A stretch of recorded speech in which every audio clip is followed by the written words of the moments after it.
I bring greetings in the name of our Lord and Savior Jesus Christ, and greetings from the office of the Nagaland Baptist Church Council. We are delighted to be here, and I thank God for this opportunity and privilege that God has given us. And I truly believe that we are here with a purpose on God's appointed time. Thank you, Central Baptist Church, for graciously hosting us. The panel discussion for today, as we know, on the clean election movement is organized by the Social Concern Department, which is a very new department under Nagaland Baptist Church Council, and which is also headed by our very own Dr. Villo Naleo. As we know that the clean election campaign, which was called the CEC previously, started way back in 1980s, and then for some reason or the other, it was not, it didn't go well like we intended to.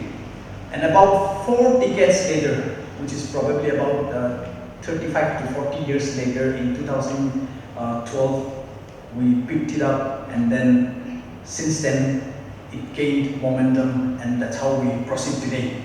And today we are grateful that God has given us this opportunity to re-introspect and look at it from our own personal level and experiences. We want to let you know that this is not the podcast, so which means the talking part will not be done by only 3 of them, which means we come here today with an expectation because we want to have an intimate discussion with you guys. All right.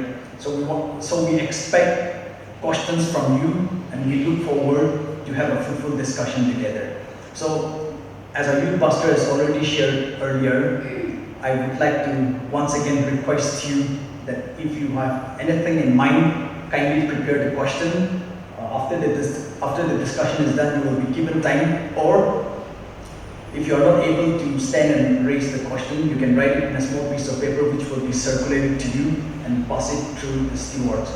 And then the questions will be brought here, and then we can look forward for the discussion.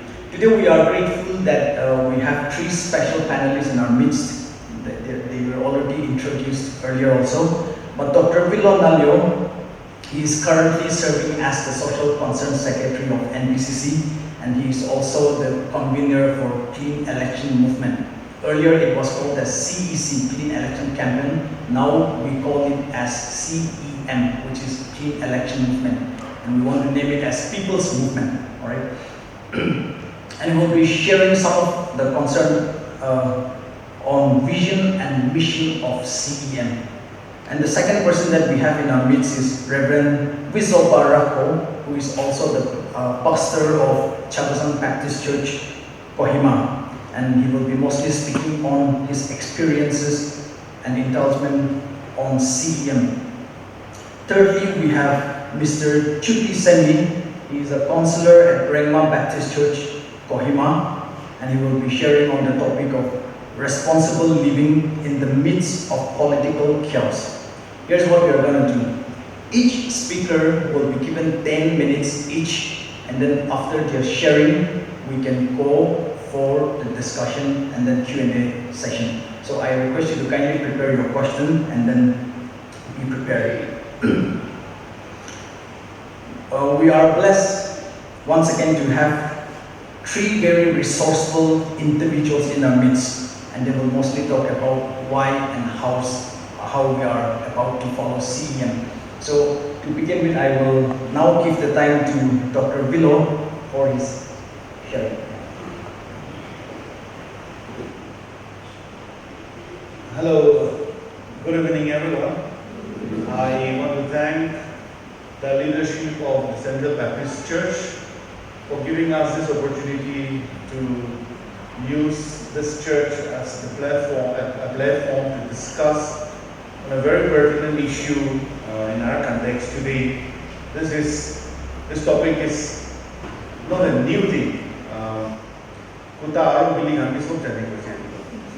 Clean election nagado. So we are discussing an old issue, maybe let's say with a new twist. Okay, so I also want to thank the youth director who are involved, especially the media, Highland Dawn Media, and also the other colleagues who are here with us today. Thank you all. Now, talking about the vision and mission of Clean Election Movement, I will briefly point out what are some of these, so that you will also understand why Clean Election Movement started in Nagaland. So, a clean and fair state general election, that is the slogan that the pioneers used, 1975, long way back. And during those days, there was no one to participate. 1950, the first general elections, there were no people who had, Nagas had boycotted. There were no one who was casting the votes.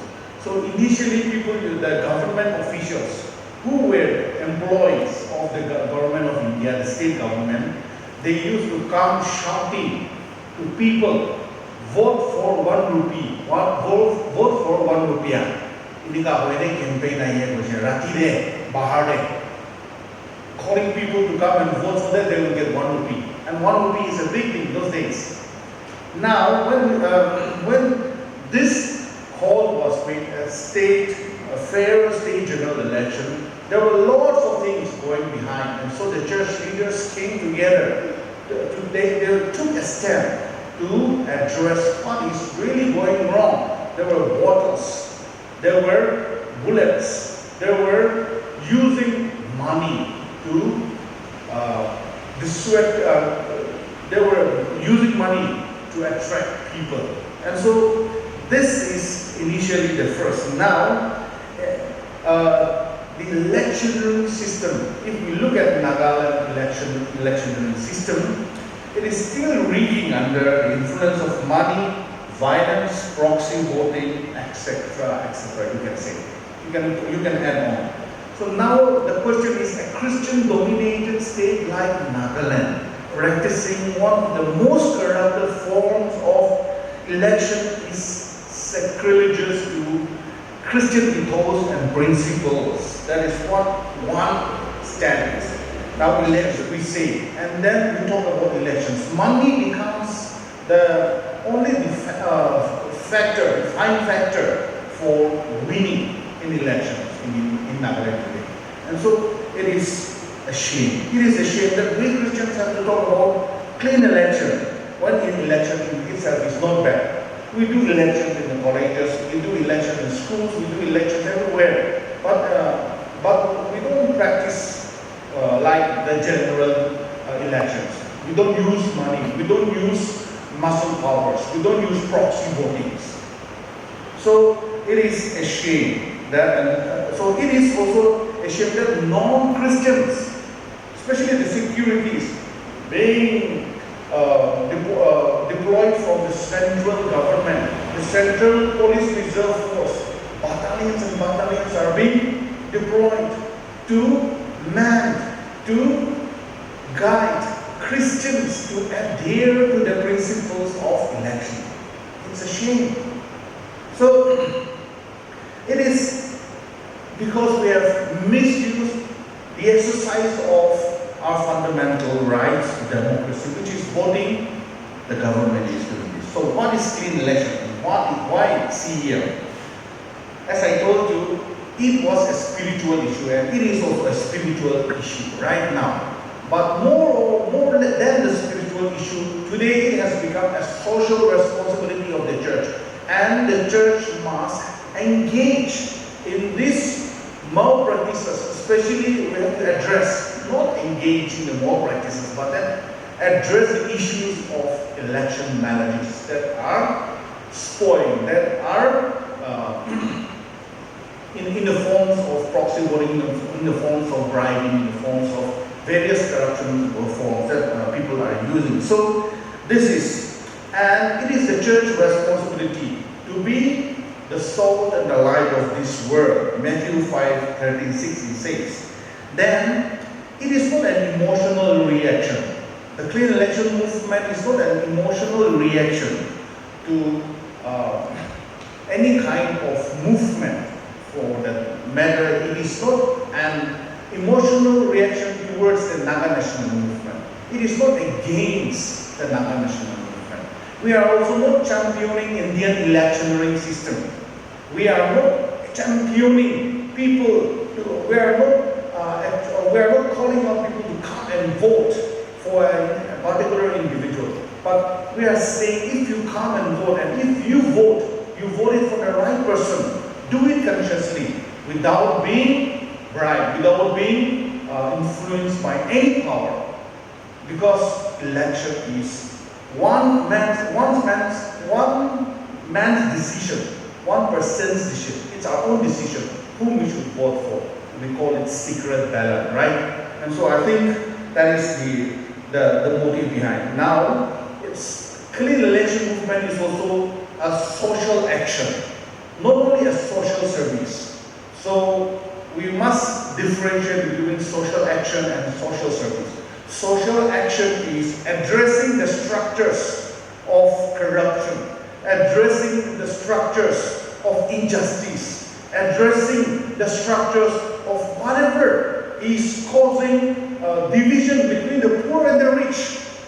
So this we need to address as the church, because the church cannot keep doing humanitarian services.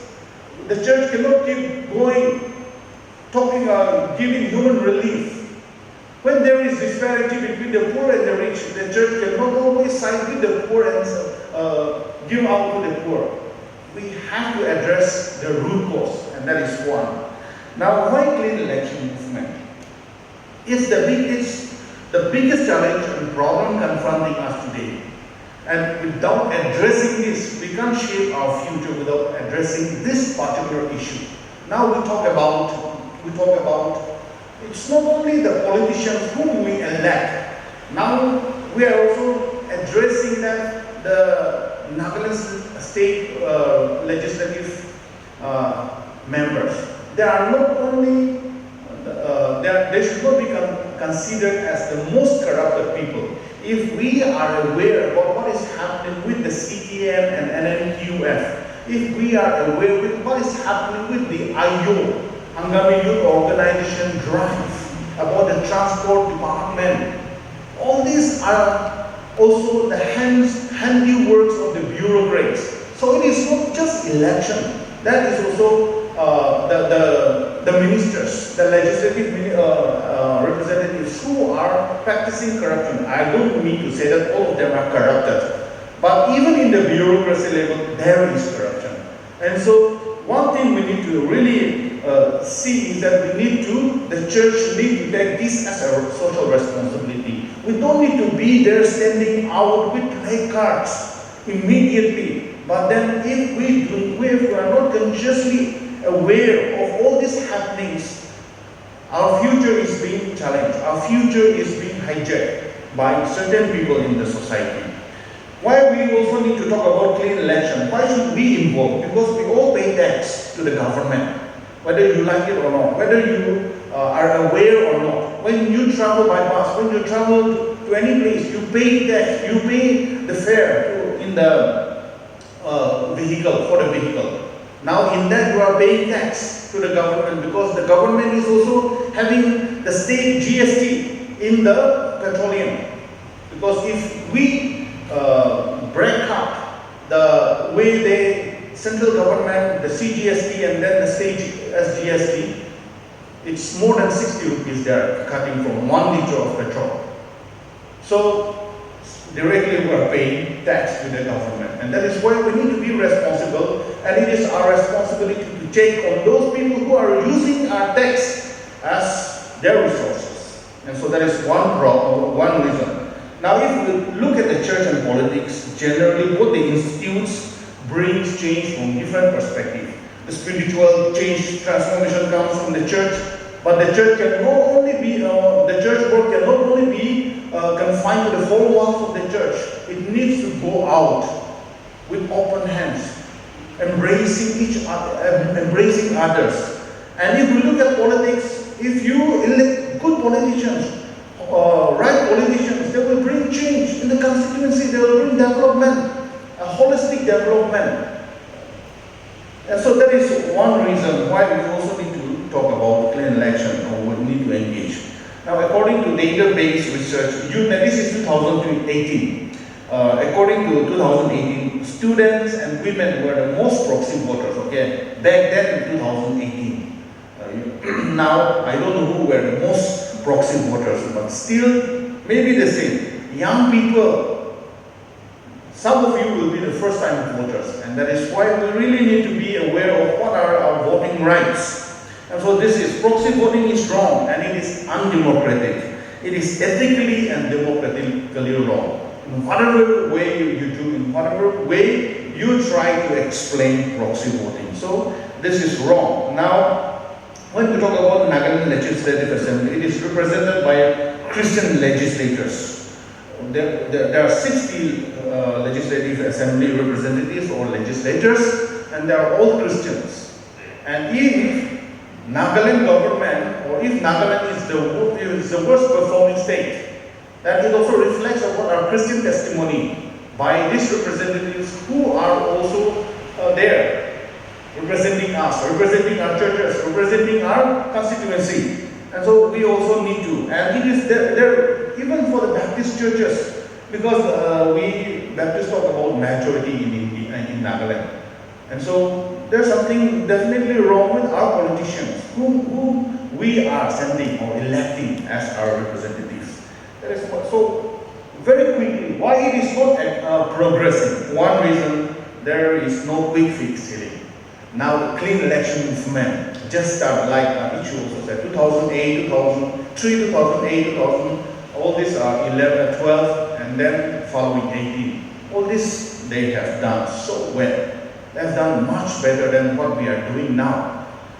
But for Mizoram also, it took more than 30 years to cleanse their electoral system. And we need to go slow. So, for the Mizoram, it took in 2008, they declared 75% of the clean election was achieved. Now we are also, we are not just adopting or not following, we are not imitating what the Mizos have done. They are a very different group of people. And so the matrix is different. There are different challenges, different opportunities also they have. And so we differ from them. So it will take time, but we should not lose hope. Because just because it is not progressing, we should not give up on this important issue of addressing the most important challenging issue that we are facing today as young people. Then the church should be also initiating this movement, because many people say the church itself is not clean. Why do they want to talk about cleaning election? Like, there is no perfect church on this earth. Have you ever been into a perfect church? Everyone is, we all are sinners. And so, no, we say no one is perfect. We all are in the process of transformation. And so, even clean election, whoever engages, be it the deacons, be it the theologians, be it the politicians, be it the young people, there will be some loopholes for sure. And so the church initiating this movement doesn't mean the church is clean and others are not clean. Itu laga mentality to know it. But the church also tried. We should clean our own eyes before we start cleaning, getting the dirt out of others' eyes. And so the church also initiated that. Now, if we look at our society is also not very old. When we talk about democracy, or maybe the Western influence, the modernization of our society, not very, we're still very young. Around 170 years, 190 years of white colonialism, British colonialism. It's like directly we are being put on a suit boot because of the Christian missionaries, because of the white colonials and all. And then we have so many challenges with the advancement of technology, with the advancement of modernization, education, all this.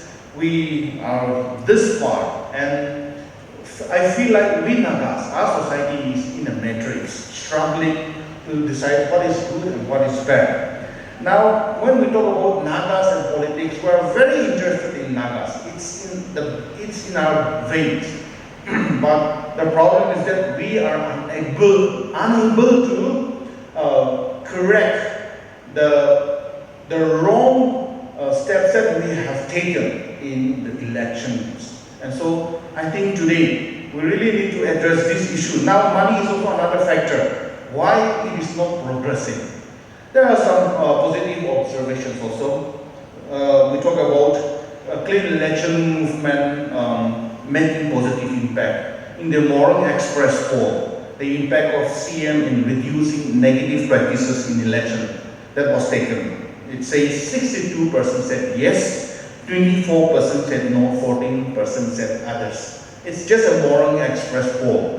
Not everyone's idea, not everyone's opinion was sought, but that's what the Morong Express said. Then there are people, individuals, even communities who are really committed. There are positive testimonies, there are successful stories, colony youths who are engaged in this movement. Directly, they may not say they are clean election movement volunteers, but then they are representatives of colony, but then they adhere to the principles of clean election, and those are very heartwarming. Good evening, everyone. I happen to be the chairman of Chakhesang Baptist Church Clean Election Movement, or say CCEM, Chakhesang Clean Election Movement in short. In the last election, and as I have not been given a particular topic to speak on, I'll just narrate a few of my experience in working, for cleaner election. In experience, though God has helped me, where AG, Pentecost, and Catholics, Baptists, Christian Revival, all the leaders came and we discussed the needs, the challenge.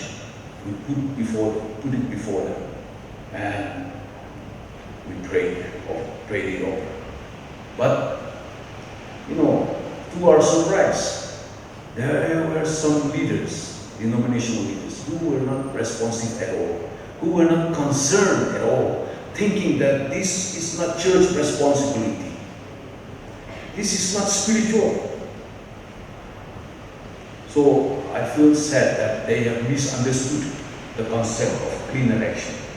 But then whoever came, we submitted to God and we prayed, and we, side by side, we decided to work together, supporting each other.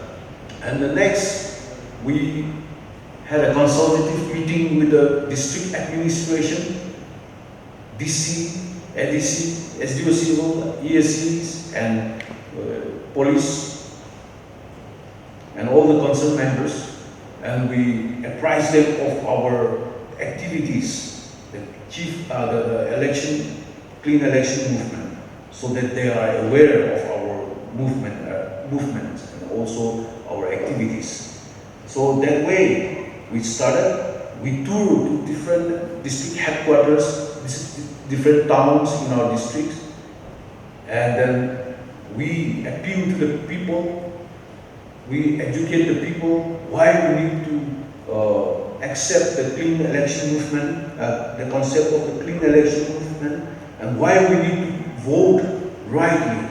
We appeal to the conscience of the people, and we engage village leaders, town leaders, public leaders, GBs, DBs, and all these youth leaders, and that is how we started the network, so that using their authorities, using the power, and using the manpower, we were able to reach out to the grassroots level.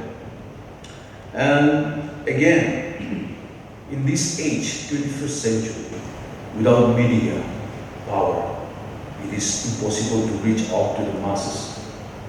So we engage journalists, both electronic and printed medias, and we use, taking advantage of these things, we spread the message of clean election movement to all the people and villages. Printed in English, printed in local dialect, local language. And that is how we started. And this has very powerful impact. We cannot, these things represents us where we cannot go. These things speaks on our behalf where we cannot go and speak. Yeah. So media has a very powerful impact on this. And I could see that. And that has really changed the concept of, the general concept of this CCM on public. And we exchanged we had a public exchange. We engaged all the pastors and we make assignments and have exchange pulpit so that one village pastor goes to another village and the other pastor comes to this village, like that. And that is how the message was carried on, very hopeful that despite all the challenges and discouragements, ponder as to how we can make this system cleaner and more transparent and more meaningful in the election, in the elected. The topic given to me is responsible living in the midst of political chaos. And like Dr. Villo has mentioned, elections in our context have taken many forms: bribery, intimidation, nepotism, and so on. In this scenario, our voting is most influenced by tradition and less about a sense of responsibility.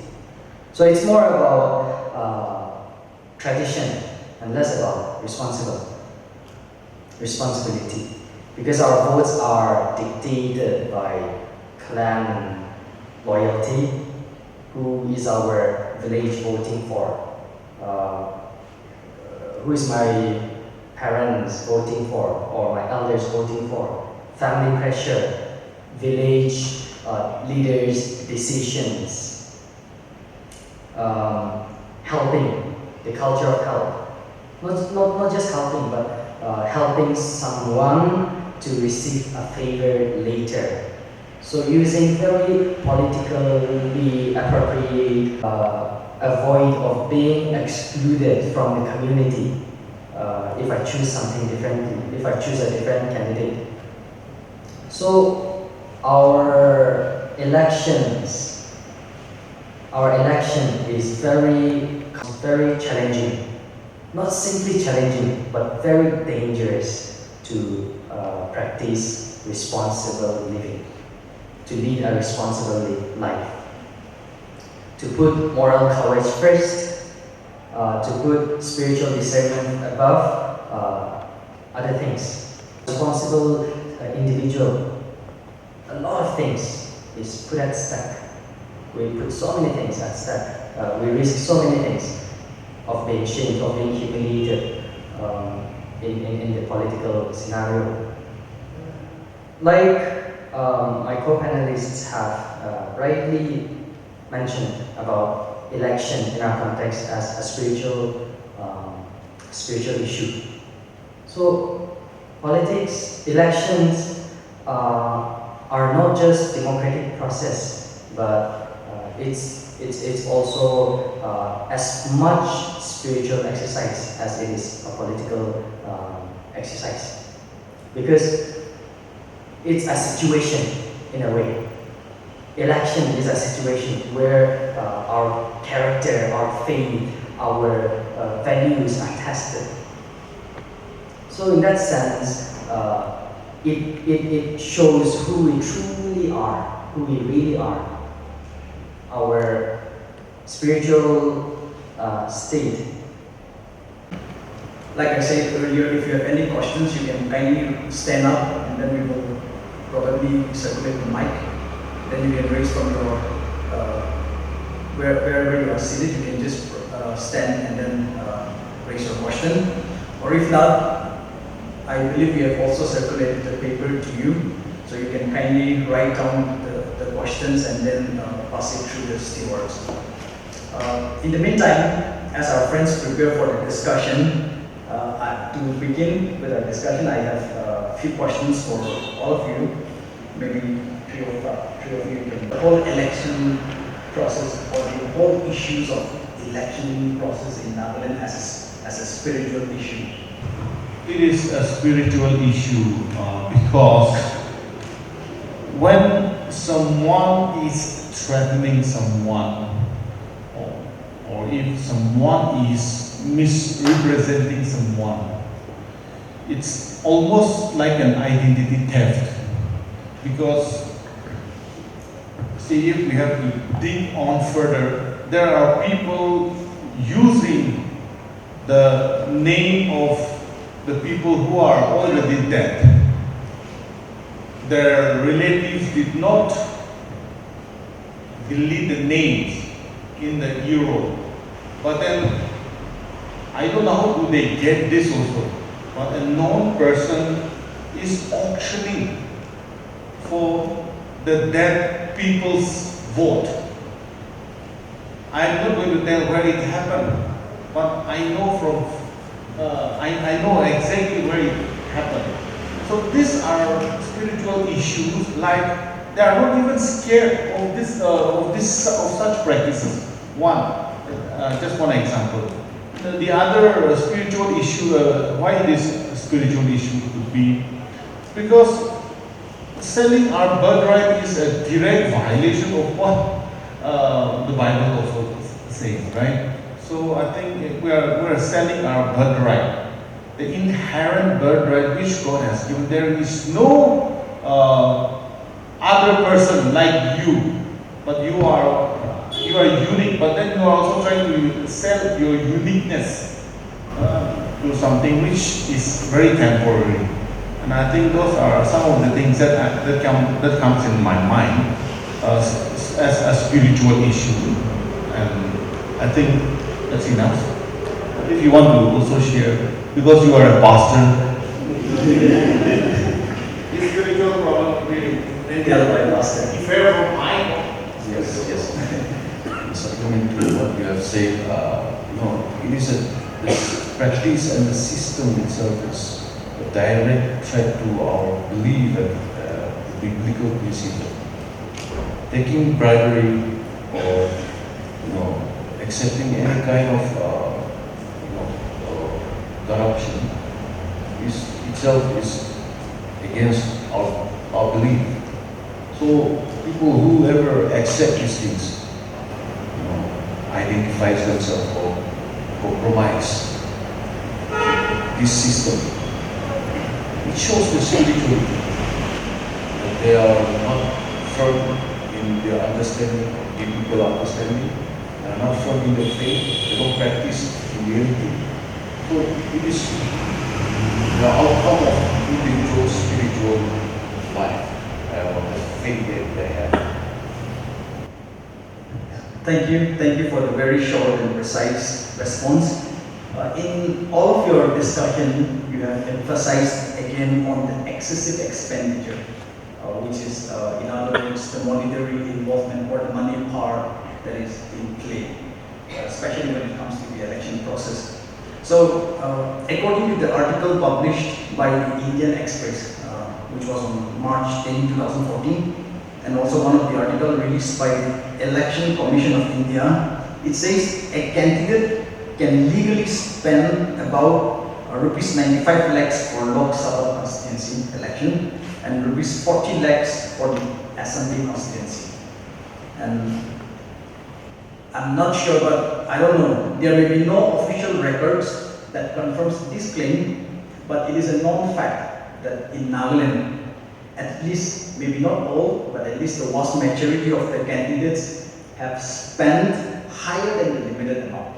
That is a known fact for us. or in other words, it might be an open secret, which we all know. So the question here is, are we so blinded by the money part that we become immune to these malpractices and we don't even feel guilty about it? So how do we tackle this whole issue of money or curb the whole issue of monitoring power in the election process? How do you take on that? What is your take on that? From experience, we see that money transaction is the most difficult thing to check. And as we all know, we all need money. And more than so, the people who are greedy, they need more money than us. So they do any means to any malpractices. So the most difficult thing is transaction through GPay or bank check, things like that. We cannot check those things. And also money is transacted through different means. So it's the biggest challenge faced by the campaigners, also clean election movement voters. In all the elections, as of now, they have, the newspapers report shows that money is the deciding factor for winning. I have the data, but I think I will not use that tonight, but maybe I'll try to get some latest sources of how exactly money has been involved. But let me just say from what I have written in money factor. In the Morong Express poll after 2013 elections, Nagaland spent rupees 9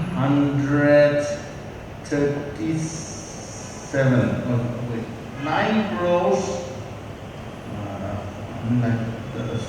Sorry, I'm not sure about how much is this exactly.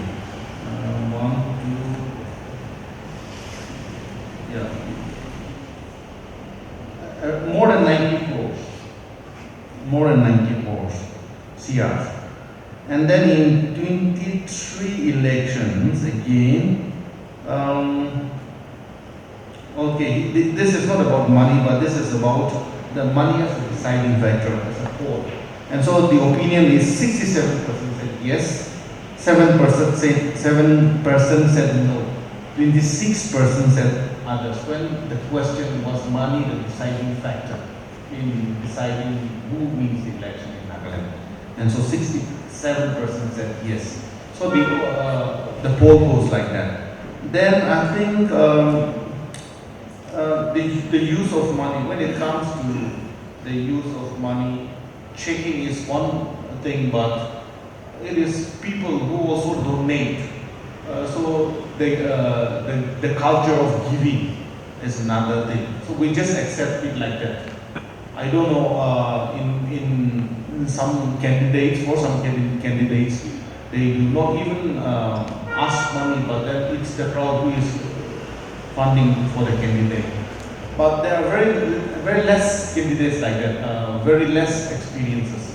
It's the candidate who is buying votes. It's the candidate who is borrowing money, taking money and buying votes. And so if you go to the voters will say, tell the candidates not to buy votes, not to give money. If we go to the candidates will say, tell the voters not to ask money. So the blame game goes, it's being shifted from one person to the other. But money is definitely the deciding factor. And so how do we address this is also another concern. There are ways, I think they can also share their opinions. How do we really check? And I think their opinions also will matter. But now you are questioning, you are just asking us. Let the question also be put to the audience. They may have some more. If anyone would like to Yes. take time to share your opinion, I'm taking your role, sorry. no problem. Thank you for that. So if there is anyone who would like to take your time to share some of the solutions, in other words. Okay, if not, we will proceed again. The next question again from my side, I will take the privilege of being the moderator since our friends are silent here. So in my observation, Nagas as a community has made a tremendous progress. But one thing we have failed miserably is to understand the practice in the election process from the context of the village level. If you look at the village level context, there's a whole lot of different story going on here. By that I mean to say the candidates selected purely based on the village council's edict, which is not anything but democratic, right? Voting should be done at the individual level without fear and threat. Denying voters the right to vote for their choice of candidate is anything short of democratic norm. So what is your response to this? So what is happening in our context is, not all like I said, in many cases, what is happening is if there is any candidate from a particular village, the village council comes up with an edict and says, we are going to vote by default. So how do we respond to that? To my surprise, I found that the villagers plays or knows politics than the people, especially people like me. They know how to play politics, really, and they have wide range of knowledge how to play even dirty politics also. So it is really difficult when it comes to election in regards to what you are asking. We are so clan oriented society. Our society is. So if any candidate is going to contest or contesting in the election, the village or through the clan influence, the whole village, openly or just secretly, they block others or impose laws in the village, not outsiders to come. And it is outrightly against the electioneering system, give adult franchise. And that is, against the Indian constitution electioneering system. And so, even against, as per the law, it is wrong. And it is also wrong, morally, ethically, to me. Okay. I was asking about election process in the context of the village level. What is happening is in most of the context, if any candidate from a particular village decides to contest for the election, the village council comes up with an edict and says, by default, the entire village has to vote for the candidate from their particular village. So that becomes The people's mandate. exactly. It depends from context to context, from district to district. In the Angami areas, very less cases such as those kind of practices. Yeah, that is what I actually meant. In not everyone, Yeah. but in some of the contexts. So in some contexts. How do we respond to that as a responsible citizen? Okay, but like he also shared, so one man, one vote, and also the village declaring as the consensus candidate, the pre-election is also against that. So we also have charged some of the few villages in Mokokchung, in Mokha, who have declared. We have asked them to do that, to rectify that in the newspaper again. And so those are undemocratic. And so even the newspaper should not publish those things. But the newspapers are also publishing those which are undemocratic. And I think the police, the chief electoral office, all this should be behind these culprits. But we don't have force. And the church cannot go behind each and every individual or village who are doing this and put them behind the bars. So that's the other aspect that we have shorthand. Thank you, sir. If Judy would like to add some. In the villages in my region, so where everyone has to vote for the contesting candidate, compelled, when they are all compelled to vote, comes in. So empowering each individual to use conscience and moral integrity, I think that should be the way.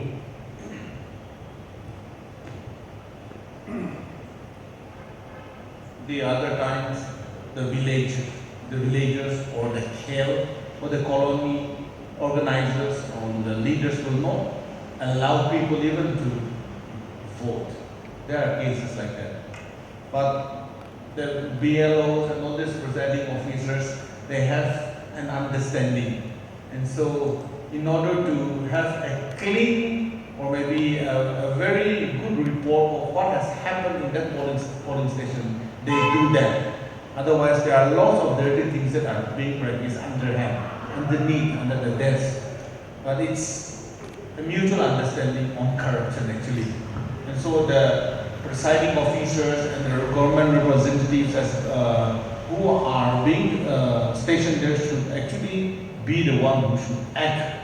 But because of use of violence, because of threat, they don't do this because nobody is risking their life for this to happen actually in the right form. Thank you, sir. And now with that, I would like to open the floor to anyone. If there is anyone among us who would like to ask some questions, you may kindly take your time. Or if you have written any questions, I request our stewards to kindly collect it and then bring it forward. Maybe I just want to ask the panelists. The cause of this unclean election, is it because we are not educated, or we are poor, or we are not the serious Christians, or what is the main reason? Just I want to know one thing. Why this unclean election? That's one.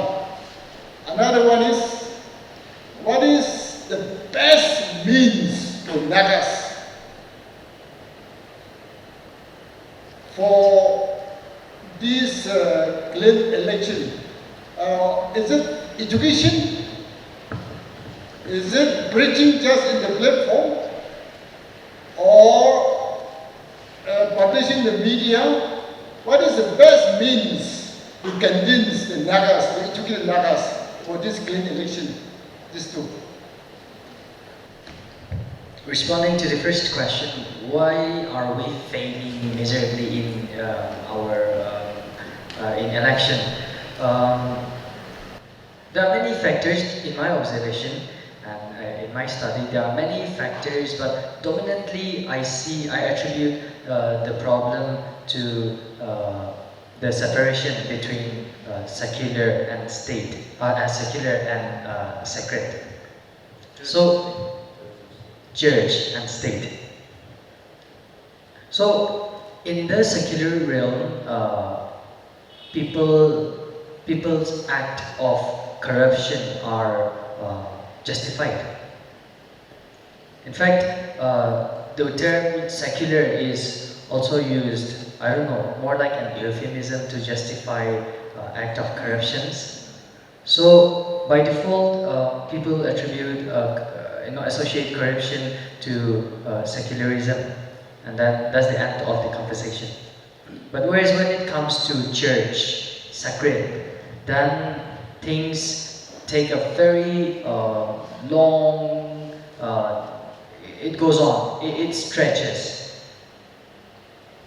So as Christians, we are church, I am church, and no matter in what kind of spheres and dimensions I put, I am to be the salt, to be the light. So in that there is no domains.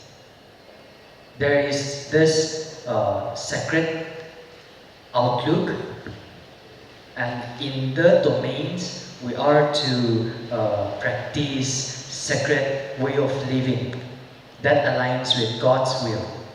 But it's kind of holistic. But we see dichotomy of state and church, or sacred and secular, and I attribute this act of corruption and then failure of election to this partial outlook. To answer to the core problem is, it all boils down to human greed. Right, that is the issue. And the other reason is, I think we have not very well understood our Christian faith or biblical teaching. We read, but then we don't practice. That is the problem. And so when greed comes, we cannot resist. That is one thing. And the most practical way as to how we can educate our people to do cleaner election is, to me, one point, is to educate our young people in school level, in institutions, in colleges, in universities. Make this a chapter in a book, in a subject, or maybe an entire subject to discuss this kind of issues. I think this is how we can make a change. Especially, I'm very hopeful in the younger generations if we apply this in our system.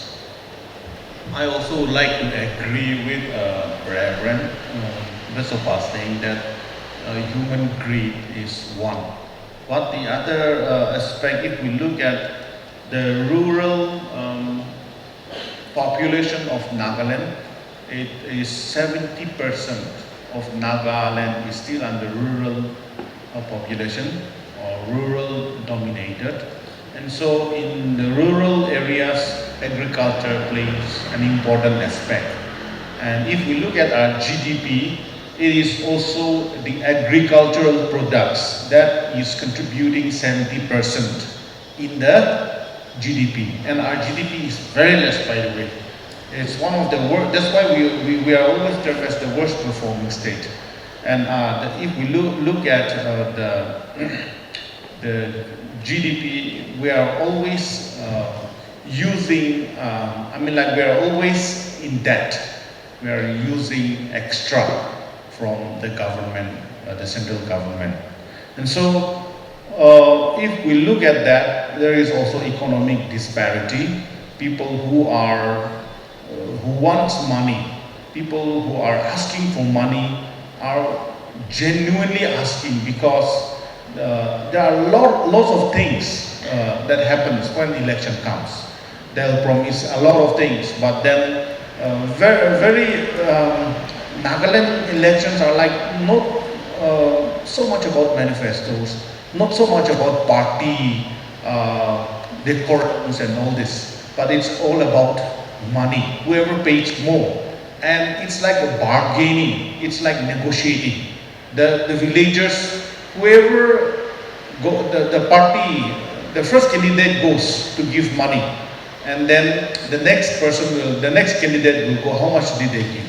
And then the villagers will not say how much they have paid, how much will you give? They'll start negotiating like that. And so some people take from both the candidates, some people return back. There are stories like that. And so whoever gives the more amount gets the vote. That's the system that they are playing right now. So it is also the responsibility of the voters. And most of the time, we voters need to take a decision, a stand, where we will have to outrightly say that no means no. We should not accept any form of bribery, any form of monetary help or anything for this election. Like that, if the village or if the students' union can have all these checkings, I think there is a possibility. But replying to Reverend Noksa's question, I think there is also an economic problem which we are really suffering. But not just during the election time, that is. Even with the funding, central funds projects which we are implementing, we are not even implementing. Half is done. Yeah, in that context, I would like to add another question to what you are saying. Earlier in your speech, you gave a report of 2018 UNED report. You presented saying that students and young people were the women and students. Yeah. Women and students were the highest in proxy voters. Proxy voters. So, in line with that, I would like to ask one question. How can we engage and mobilize young voters to participate in the electoral process and demand a cleaner politics from the young people? Yeah, most of the people are tired with the old people, you know. Many people would say, don't talk about clean election to the old people, they are gone, they will not change. But address to these young people, the coming generation. So, in line with that, even the clean election movement of the NBCC, we are proposing a project with the CEO of Nagaland to have not only a district but a state-wide election drill, where we will have an election mock in all the schools, provided by, the resources will be provided by the government, because they have all the deputed government officers in each district. But so in all the schools means we are not going in all the schools, but then it should be implemented. Once we give that model to the the Chief Electoral Officer in Kohima, and we are doing that project. So it's for the first time voters, and I think Chuti also can explain on that how we have that vision in us, trying to do so. A group of us. Right now we are thinking that we have to address these young people, the first time voters, especially class 10, 12 students who will, 10 and 12, 11, 12 students who will vote for the first time. Addressing to that, I think right awareness and education to the first time voters is very crucial and imperative, because 2018, I remember, it was my first time exercising my right to vote, and then when I participated in the election, I was oriented by my elders to go press the colored button, come back, and then take another proxy and go about 10. And I truly regret doing that. But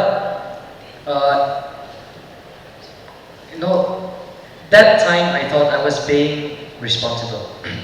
I thought I was helping. I thought I was doing the right thing, because my elders, my uncles were happy. The elders in the village were happy. So I was uninformed and I was unaware of that.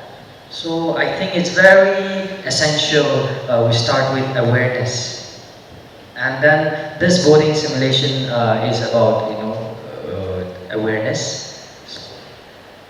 Thank you. If there is anyone again. So my question will be directed to Dr.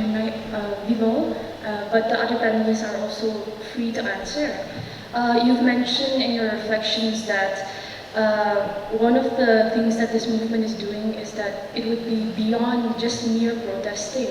So would you care to elaborate on how and what are the techniques that this movement is going to take form in, like with the techniques in the of the movement specifically. And also there's another second part of the question, which is there a line that is being drawn from the further politicization of the church? Part of the question is, I would like you to elaborate, if you could tell us how this movement is going to be beyond just protesting, as you mentioned. Beyond what? Protesting. Protesting. Yes, because you mentioned in your reflections that it's going to be beyond just people like holding placards and protesting. So I wanted to know, like, what else is this movement going to take form of? And the second part of the question is there a line going to be drawn from the further politicization of the church? Further politicizing. Further politicization of the church. In the past, they have done so well. They have ritualized it. They have also worked it with the state level engagement to the public that the church has no ability to do. So these were the leaders who have done with the influence of their offices, their office as the means, like Dr. Highland Dawn. They are not from the church, so they have gone out to the public. And a lot of people have a lot of means, medias, and even other ways were used. And so when the church took this, when a church leader like me, or maybe from a theological background like me, where I have very less access to the government, where I have very less access to the civil societies, what I mean to say is that we need to take the log out of our eyes. If we church leaders show the right way, there will be people who will have trust on us, who will believe us so that they can imitate us. That's the first step that we did. Now the other thing is, like, we need to go to the grassroots for sure. If it's not just holding on placards, it's not just saying don't do, we are against this. But we need to go and sensitize. Education is the must. There are still many people who have not heard so much about this movement. It's not about the movement, but then the wrongs of electoral system that Nagas are practicing. Now, even for, I told you about a person who is auctioning for the dead man's vote. But he is a Christian, he is a church member. But how can he do such things? I don't know whether he is aware that that's sinful or not. So we need to really talk about even the spiritual aspect of how it can affect us as Christians and as society. If we allow these things to happen, if we allow money to rule, if we allow money to decide our votes in any form of election. And I think it should not just be our voices, it should not be just be in the print media, it should go out personally. Our message should go personally to the people. And I think a grassroots movement is needed for that. So, like Reverend Vezopa also have shared, he has gone to the field. I have not gone to the field. He has gone to the field and he has seen the way that he has engaged is much more heavier than what I have done with the college students and here and there. But there is a lot of challenge. But then, like he also shared, it is possible. So we will start with young people. We cannot go to every group of people, but let's start with one. First was the church. Church leaders, we have addressed the church issues, we have addressed with the church leaders. Now let's go to the, do what is possible first, doable. So let's go out to the young people, and so that is our focus for this time. We will move on to the next group of people. Sorry, I'm taking much time in explaining that. What was the second part of how can the church? Yeah. Can the church draw the line of politicizing or politicization in elections in the church. Politics in the church. You may kindly repeat the question. Sorry, I did not get the question. I'm sorry. So the second part of the question is there going to be a line drawn of how our church is going to be further politicized through this movement? Do you think that our churches are being politicized because of this movement? I mean, it is about elections, so yes, it is Yeah. about the society, so, and politics and society goes hand in So hand together. the stand of the church should be neutral. Like in the competition, there will be 2-3 parties, right? So the church should be always neutral, stand neutral, because that's why many people say we have to support the clean candidate. How do we know that the person is clean as a candidate? There will be no. There might be very good intending candidates with good intention to participate in elections, contest in elections as a candidate. But how do we know that he is clean? First, we approve this candidate. The next, how do we draw the line? So the church should remain neutral. The pastor also should not give the podium to the candidates when their candidature is declared, to use the podium as even for sanctity's sake. So we are not saying that politics is bad, but they can misuse the podium, and that's why we also have to draw some boundaries during election times. Other times, fine, no problem. They don't do that, but in fear of that, it's just precaution. Now, when it comes to the church's stand on politics, now if we look at Jesus' politics, I think Jesus did not involve in any partisan politics. He was in the middle of the Roman Empire, rulers. The Romans were ruling the Jews. Then the Jewish groups of people were also having their own nationalist group. They were the zealots, and so they have their own nationalism. But Jesus did not neither approve the Roman government politics nor the Zionists, which is the underground or their own nationalist movement. Jesus set his kingdom of God principles. Turn the other cheek, go the extra mile, lead by serving, forgiving 70 times 7.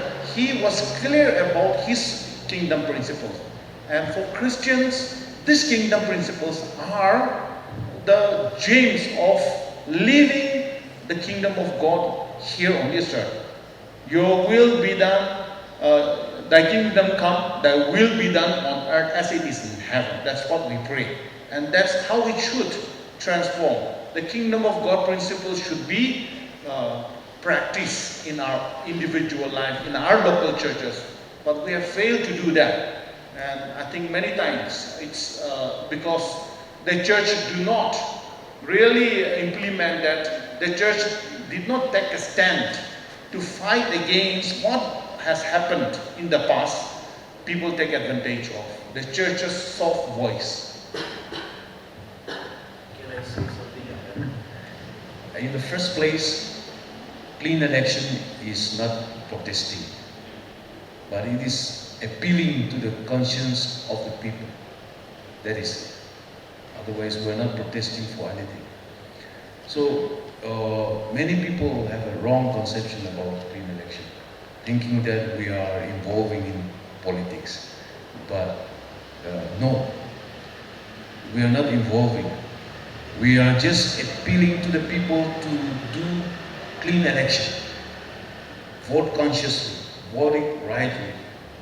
Don't sell your vote, don't involve or indulge in every malpractices. That is the only message we are doing.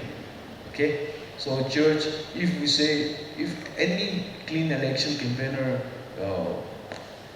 support someone against another candidate, that is just one example. That is involving in politics. Okay?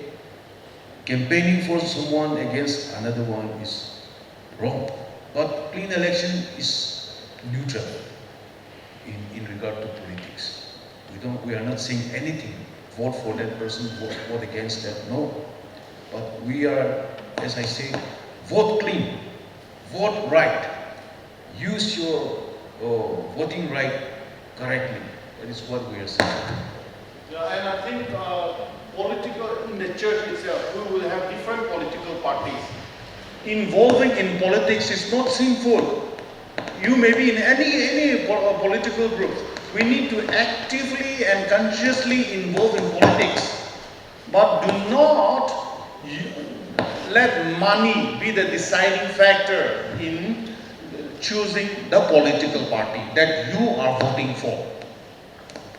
I think that should be clear. If we don't vote, then who will vote? Right? Christians should vote correctly for the right person. And that's why individual choice, like Chuti also was mentioning. I used to always share this story. Not just a story, but illustration. In 1970s, where is it? Uganda, more than 60% Christians.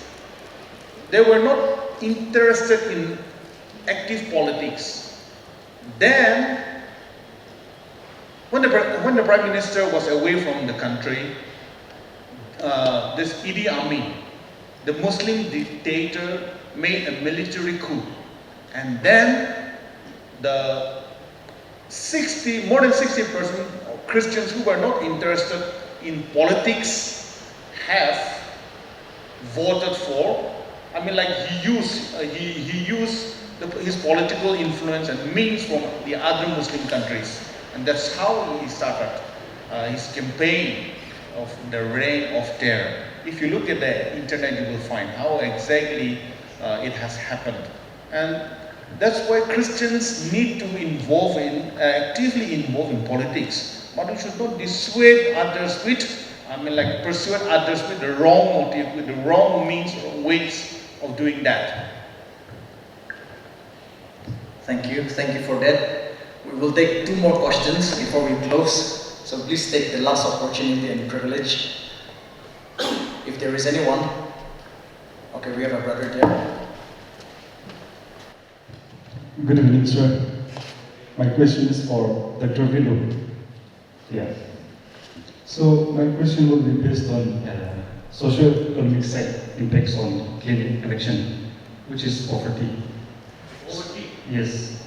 So what I generally find is that poverty can affect an individual's moral and ethical considerations, right? Decision making.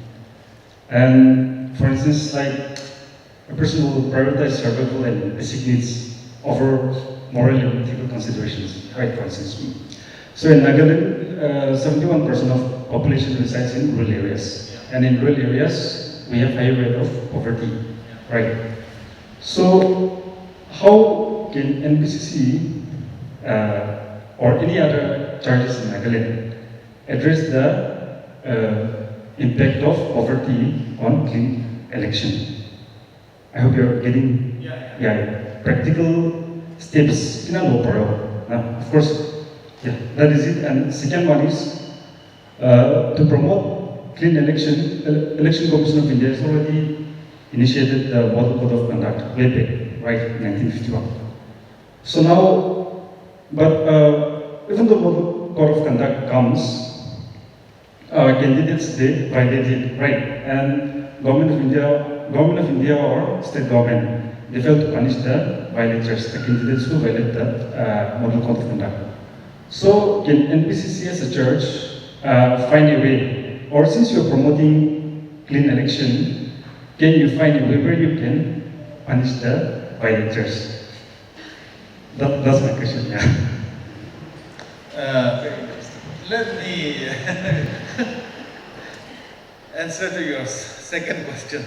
NBCC cannot be a militant wing. We have no militant wing like the RSS.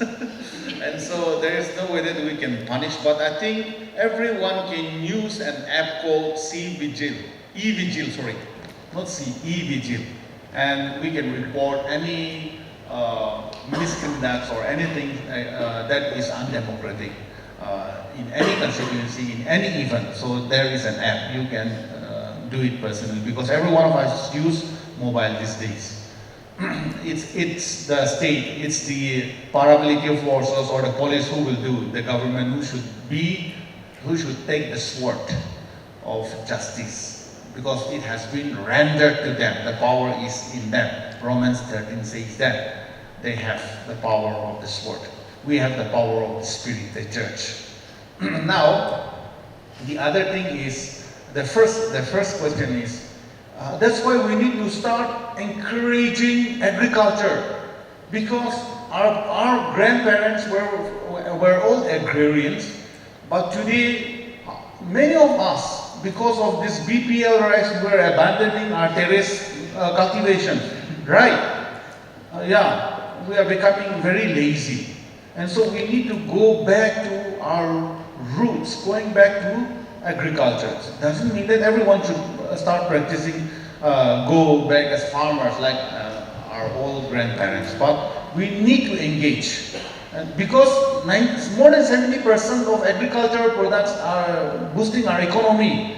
The economy comes from agriculture, and that is why we need to encourage that. Now, if we look at the infrastructures, I mean, like because of insurgency problem, because of so many issues, because of underground issues, there are very less factories, there are very less companies who are willing to. Even the construction of the road itself is a struggle.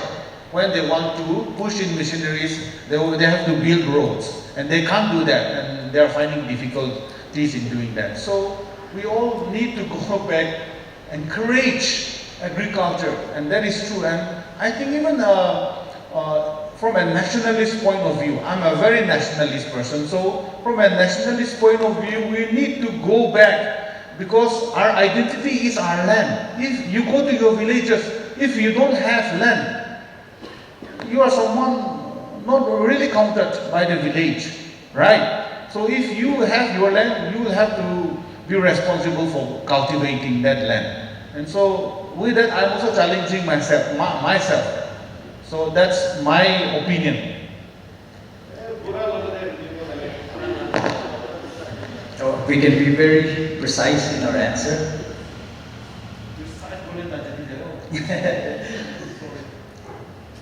Kata, in other words.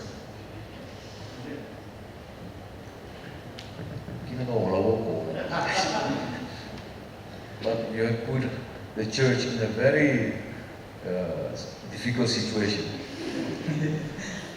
Yeah, survival and greed. When we compare, rationally it is, maybe we can come out with something. But then when it comes to biblical teaching or faith, we cannot compromise. Nothing can compromise, over the biblical teaching. So, as a Christian, as a believer, that is it. So it is up to the person, the individual, to choose. But I would encourage that individual to choose God, to choose right. That is it. And when it comes to our economy, according to the different states, status of different states in India, Nagaland is much better than, comparatively, Nagaland is much better than the other states. We don't have beggars, by God's grace. We have self-reliance, self-dependent economy. Like what our convener, Dr. Villo, has said, we have land. The only thing is we are lazy. We are so dependent on, funds, central funds, and ration supply, things like that. Which is why we are losing our actual work ethic, even in village level. So, as for me, I am going back to my village. I've been born here, brought up from this town, this beautiful city. My village is Kitsubouzou, just opposite to Chakhesang. But I'm going back to my village to cultivate the wasteland, planting, making a fruit orchard, kiwi and persimmon. And that is going to fetch very huge amount after 2-3 years. As a pastor, you may ask, how can you divide your time and do that? I did it when during Hornbill, COVID time, 2 years, and by God's grace, it's starting to bear fruit. So I'm just citing an example. We all can do it. Just learn to depend on yourself economically, not outsiders. One day, you never know. Once India stops supplying things, we will starve to death. We have to go back to our roots and start something again. Doesn't mean that we have to go and cultivate like our grandfathers and ancestors did. But I'm saying cultivate through different means. Well, we are going out of topic. Please forgive. Yeah, thank you for the response. We will go for one more question and then we will come to the closing word. If there is anyone, yes, at the back. Good evening. As we are closing on to our discussion, I feel it's more about our moral values. And according to me, or what I feel, two main causes of unclean election, first is money bribery and second is moral bribery. So as we are closing to our discussion, I would like to just ask your opinion on what would you like to say. I think for money bribery, it is the youth who are most vulnerable to it, because during the election time we see the youths camping and they try to capture the youths most of the time. So what would you like to say to the youth about money bribery, or staying away from that, or give a guide for the youths as well? And in terms of moral bribery, I think it is mostly on the small communities or village levels. So what would you like to say to the church or to the community about moral bribery? Let me respond, then they can also respond maybe quickly. For me, I think in my observation could be wrong, but we Nagas are still very young. Our society is still very young. And that is why we are caught up in the matrix of modernism, postmodernism, or whatever. We talk about globalization. All this is affecting us. We have the Southeast Asian Highway here. The Asian Highway 1, 2 is passing through this. And in our nationality or as people group. And I think we have that problem as syndrome socially. But I will pass the mic on to the others for them to respond to the second question, the moral. Money itself is not sin. It's a blessing. It's a good thing. But misusing of money is a sin. So the moral behind that is how we use is the issue, right? Or how we desire or covet about money.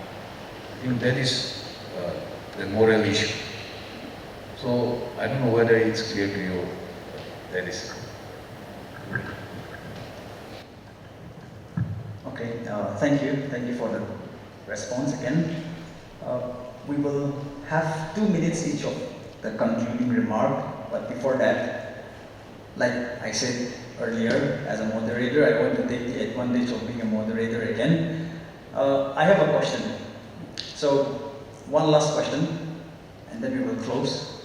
And after that, 3 of you can take 2 minutes each for the closing remark. A year back, I was doing my research paper on clean election movement in my seminary paper presentation. And I had the privilege of having an interview with one of the ex-MLA. He's somebody I know. And I asked a question about clean election movement. And he said one very important phrase. He said, clean election movement is a very good initiative, but it is not implemented properly. And this phrase still rings in my ear. So what we see here is, it is not just this one ex-minister, but it is the general understanding of our community as Nagas, that in a way we have not implemented properly. So the blame game starts here.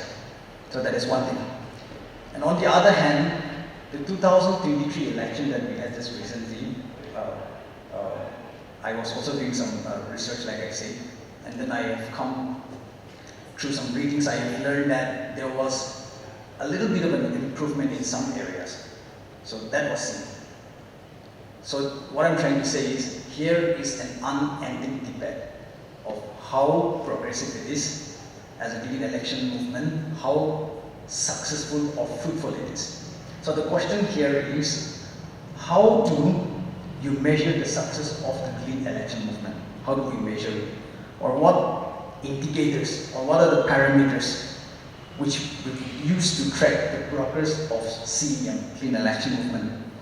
And the second part again, what are the potential long-term benefits of CEM for Nagaland's democracy and development? The first part is the parameters that can be used to track the progress of clean election movement. The second part is, how far is it going to benefit the clean election movement of Nagaland? Addressing to the first question, regarding the MLA's comment, I want to again put back one question. Who is to be blamed for not being able to implement effectively? Right? So it is all of us. The church has conceptualized and laid before people as believers or say Christians to follow. But you and I, though we call ourselves Christians, we have failed on our part. Miserably failed. So I think we all are to be blamed. Yes. And the next is, though clean election as of now may seem insignificant, the progress rate may seem insignificant, but undercurrent things are happening. People are beginning to see things differently. Unlike people who are cynical, who doesn't understand, but in a larger review, people are slowly beginning to understand and coming forward to support this. So as we do the groundworks, as proposed earlier, if we do these things, introduce these things in schools, colleges and universities, and at the same time propagate in our churches, public places, people will be more aware of these things. And this will sink into their mind, and it will slowly change.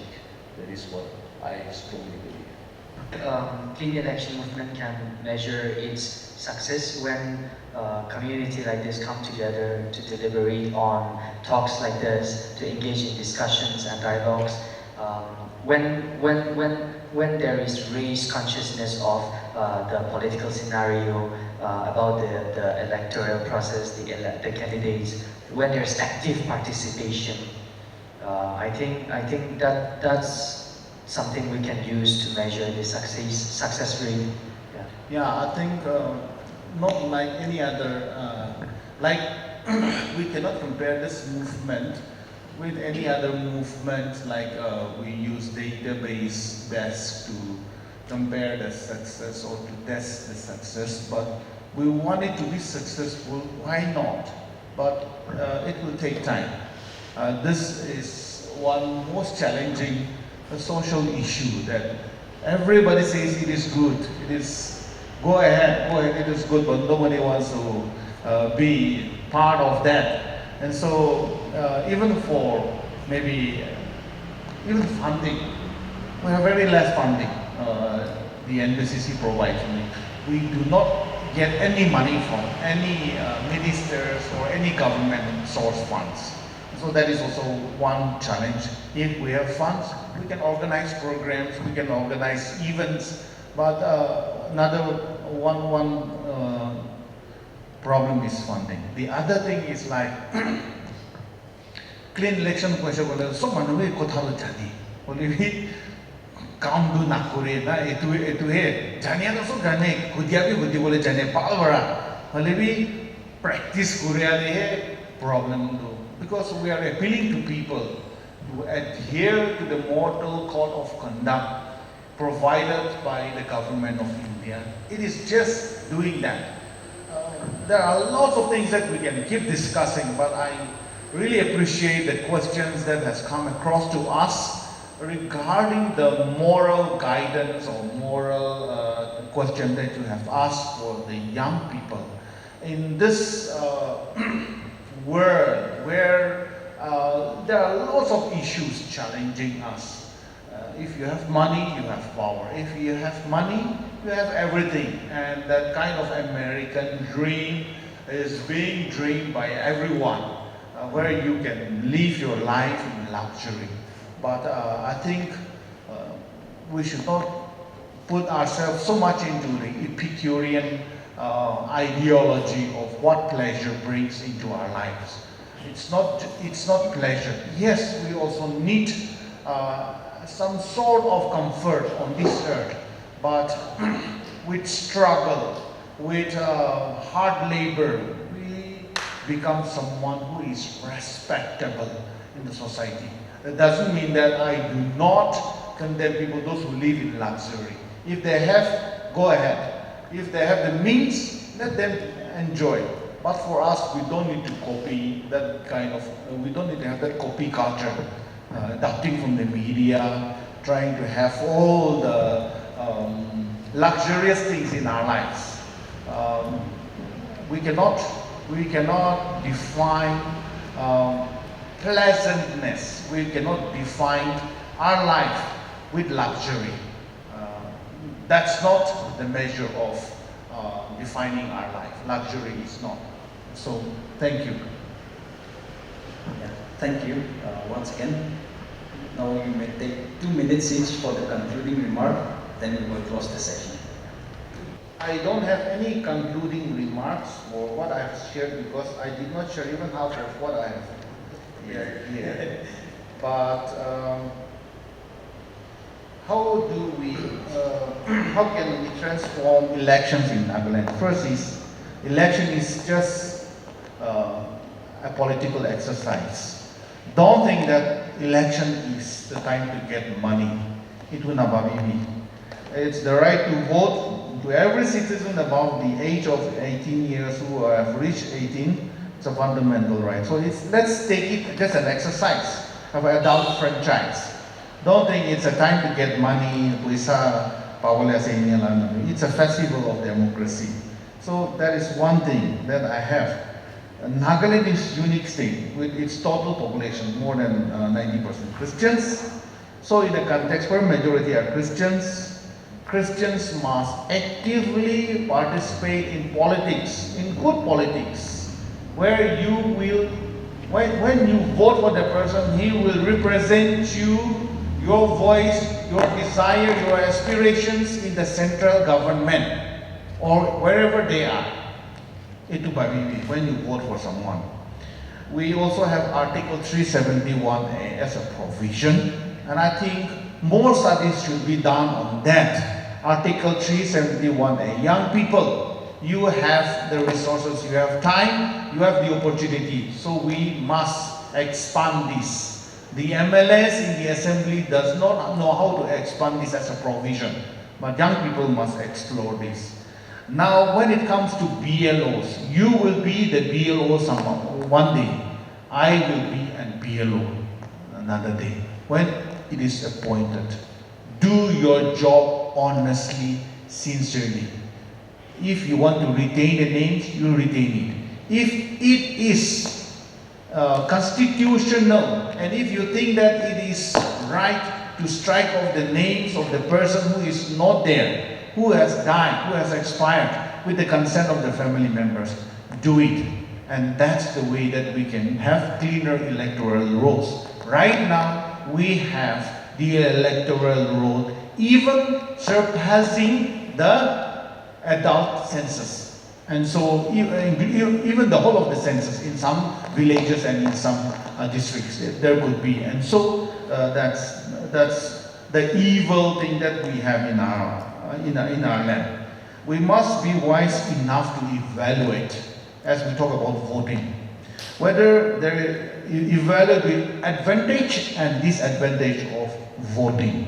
If you feel like you do not want to vote, go ahead. But if you think that because you are not voting, there is someone who is also voting on your behalf, choosing, electing the wrong person, then you must do the exercise. Because we have the highest percent of voters turnout.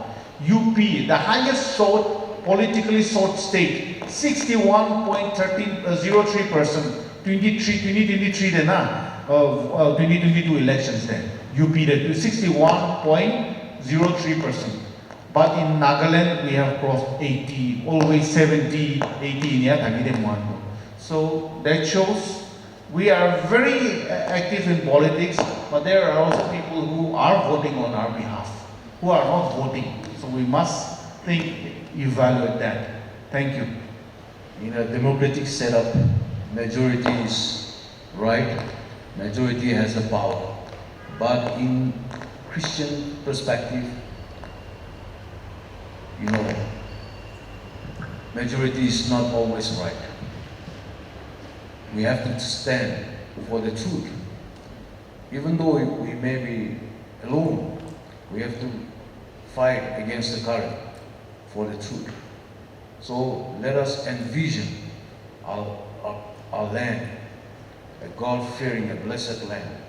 One day soon, we will have, God will surely give our desire or our aspiration, and we will have our own government to rule over us. So let us, when we choose leadership in this election, choose not because he's your clan, he's your relative or your people, but choose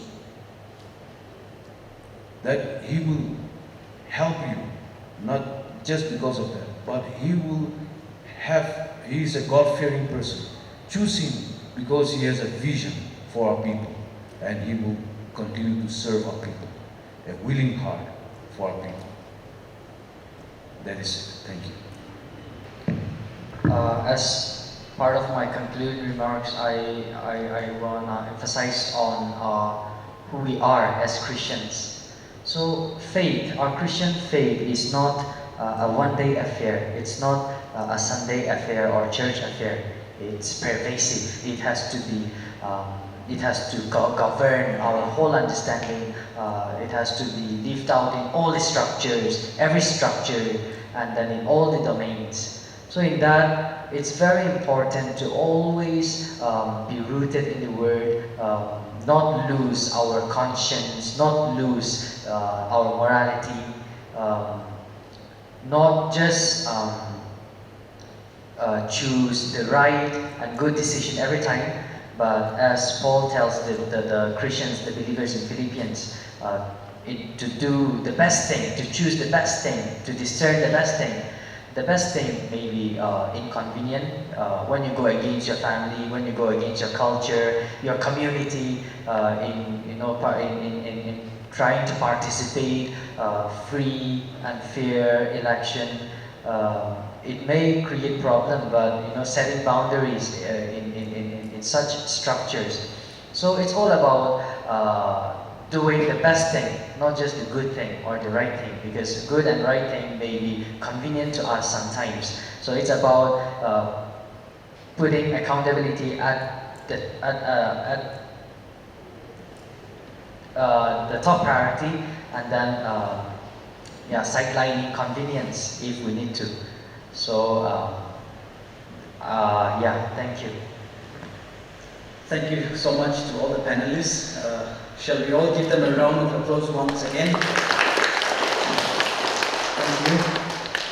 And as we conclude our discussion today, it has become very clear that we have a collective responsibility to shape the future of our democracy.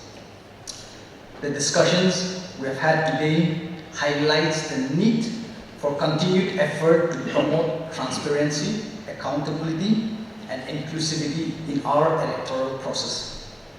And together we can build a brighter future for Nagaland, where every citizen's voice matters and every vote counts. Thank you to our esteemed panelists for your insightful contributions and thought-provoking answers and discussions that we have had. And to every one of you, and especially to those who raised your questions, it has made the discussion a meaningful and a fruitful one. And I want to close with these few words today. Is the message of the clean election movement effective? Yes. Have people understood the value of CEM? Yes, very much. Do people believe it speaks the truth? Yes, very much. Are people putting them into practice? Did you? And I want to close with this question mark and leave you all with this question to ponder and present you a dream of a better Nagaland. Our Nagaland which is free from corruption and injustice. And to achieve that, we need to act now. Thank you to the panelists and also our moderator. Shall we give a round of applause to all of them once again? It has been truly an insightful discussion from all of you, and indeed we are inspired to not only keep for ourselves this movement, but also move forward with this along with you all. Thank you so much once again. And with a prayer, we'll have a mass prayer and also request our pastor, Reverend, to have the final prayer with us. Shall we all pray?